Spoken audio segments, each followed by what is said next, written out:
Engine start and liftoff. Rotor lead kick rate is in. Vehicles responding. Recovering. When you're launching a spacecraft as complex as the Mars Reconnaissance Orbiter, there are a lot of things you have to keep track of, from monitoring the spacecraft system to doing final checkouts to just getting it out there to the launch pad. On top of that, you have to worry about Florida's constantly changing weather. Our biggest threats for an August launch here, we're excited about going to Mars, but the threat that we're concerned about for an August typically would be thunderstorms, lightning associated with those thunderstorms, and clouds from even distant thunderstorms that could cause us to go red for weather for the launch, and gusty winds associated with thunderstorms. Right now, I'm standing in front of the Range Operations Control Center. It's also known as the ROC, and the ROC serves as the nerve center during our launch countdowns for all of our launches here at the Cape and at KSC. It's a difficult job, and that's why we have a team of about 5 or 6 meteorologists looking real time during the countdown just to get the best minds we have on where those thunderstorms are going to form. In the days prior to launch, we had some really intense storms down in Florida. But thankfully, those cleared up as we got closer to launch time, and our weather people were able to give us a good forecast for launch day. Well, I've been looking at the model data really for the last week, and they've been fairly consistent, so it looks pretty favorable for the launch.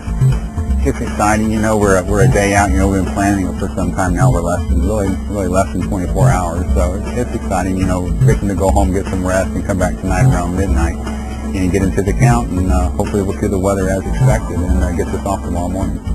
Weather is always a big concern, so your nervousness starts, very early on this count with rolling out, at 10:30 at night and making sure that you've predicted the weather accurately for the next 10 or 12 hours. So overnight, we have this team of engineers working together from Kennedy Space Center, from Lockheed Martin in Denver, and here at JPL. Everyone's monitoring the spacecraft data and keeping an eye on the countdown clock.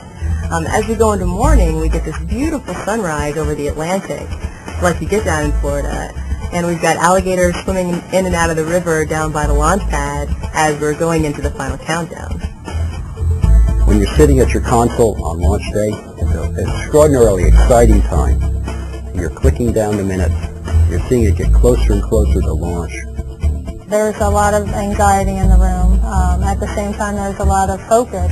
You're kind of sitting on the edge of your seat waiting for that rocket to light so you can, the enormous 2,000-pound weights that have been sitting on your shoulder for the last up to several years is actually lifted.